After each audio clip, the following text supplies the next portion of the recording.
Hello Capricorn, welcome dito sa aking channel, Polarin888. Welcome guys. Alamin natin ang weekly tarot reading mo simula April 8 hanggang 14, 2024. Para to sa lahat ng Capricorn. I hope na makuha mo yung energy sa linggong ito. Okay? Meron ka ditong 4 cards guys. So this week, may posible kayong travel na gagawin, Capricorn. Or siguro kung may hinihintay kayong information, tingnan mo.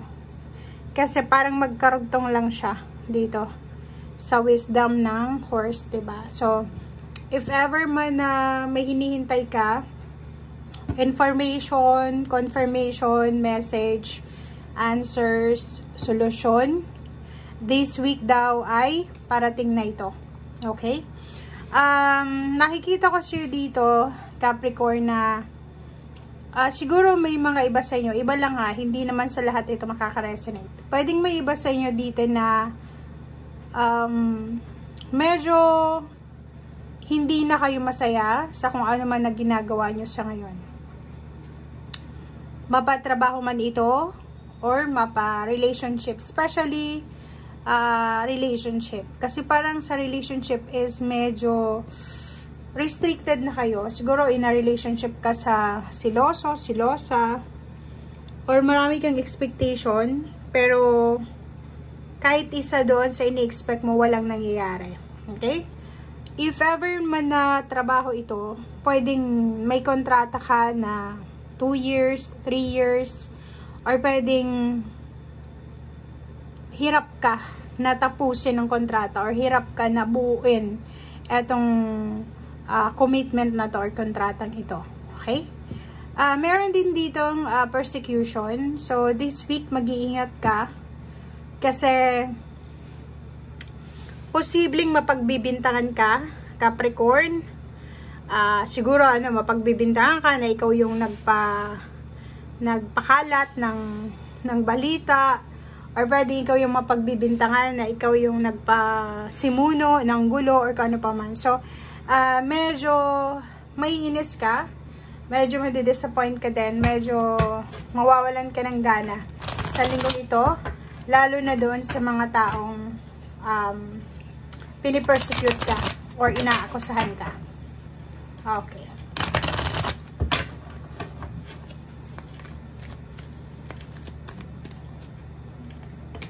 Okay, Capricorn, 22-3. Okay. So, nakikita natin dito may Capricorn talaga na naghihintay kayo eh. It's either naghihintay ng information, confirmation, message, call, chat, or kano pa man.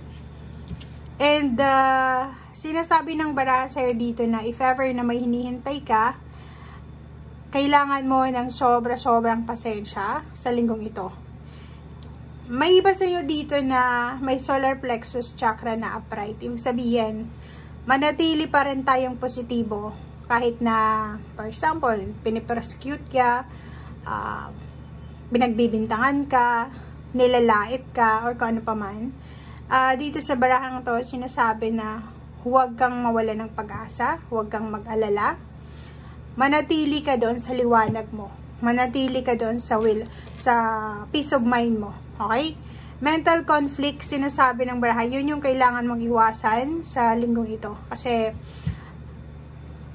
sa relationship, if ever na hindi ka gusto ng relatives ng karelasyon mo, or hindi rin siya gusto ng pamilya mo, itong karelasyon mo, talagang makakaramdam ka ng conflict niyan. Okay? Kasi hindi mo alam eh, kung ano yung solusyon na gagawin mo. Mayroon din ditong maraming gumugulo sa isip nyo, Capricorn. Hindi kayo mapalagay, hindi kayo mapakali. Kasi, yun nga, ang dami yung expectation, pero parang isa doon, walang nangyari. Diba? So, parang nauwi lang sa wala yung expectation.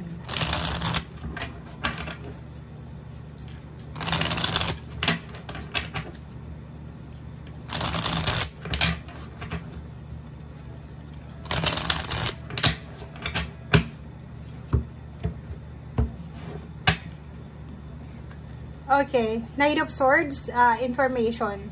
So, yun, may iba sa inyo ditong medyo inip na siya.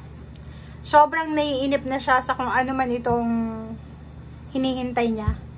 Information, confirmation, paki-comment sa comment section guys. Ano ba yung hinihintay? Nag-take ka ba ng exam? Board exam, or gano'n pa man, Capricorn, na sobra kang impatient na kasi gusto mo nang makuha yung victory and success. So, yun. It's either may iba sa inyo dyan na naghihintay ng recognition, rewards, awards, recognition, graduation, salary increase, promotion, travel, end of contract. Lahat ng positive endings ito. And celebration. So, nakikita natin dito na may estudyante ditong Capricorn na sobra-sobra siyang excited.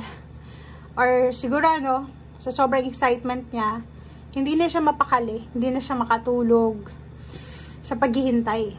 Kasi binibilang niya yung oras, yung araw, kung kailan siya gagraduate or gano'n pa man.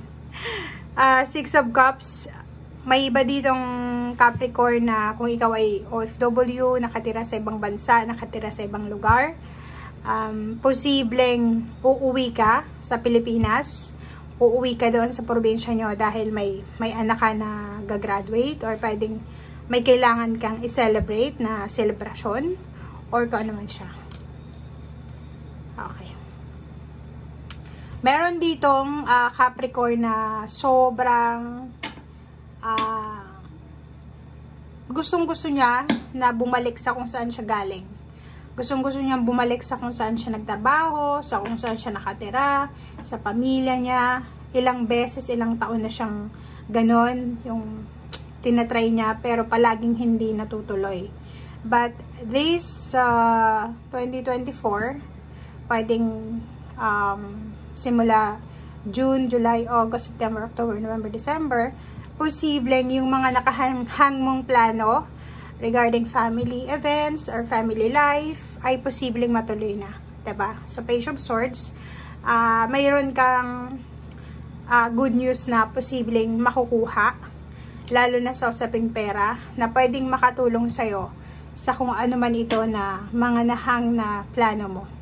Like, for example, isa sa dahilan kung bakit hindi ka makaalis-alis, makauwi, ay dahil wala kang pera. So, may pagkakataon ka na magkaroon ng extra income, and mga part-time or kung ano pa man siya, para makaipon ka ng pera, para hindi ka na mamroblema dito sa mga pinoproblema mo sa ngayon. Okay? And makinig ka daw sa sinasabi ng intuition mo sa linggong ito, kasi maraming messages, sagot sa mga katanungan mo ang posibleng makuha mo through intuition. Okay guys, so thank you for watching. See you again. Bye!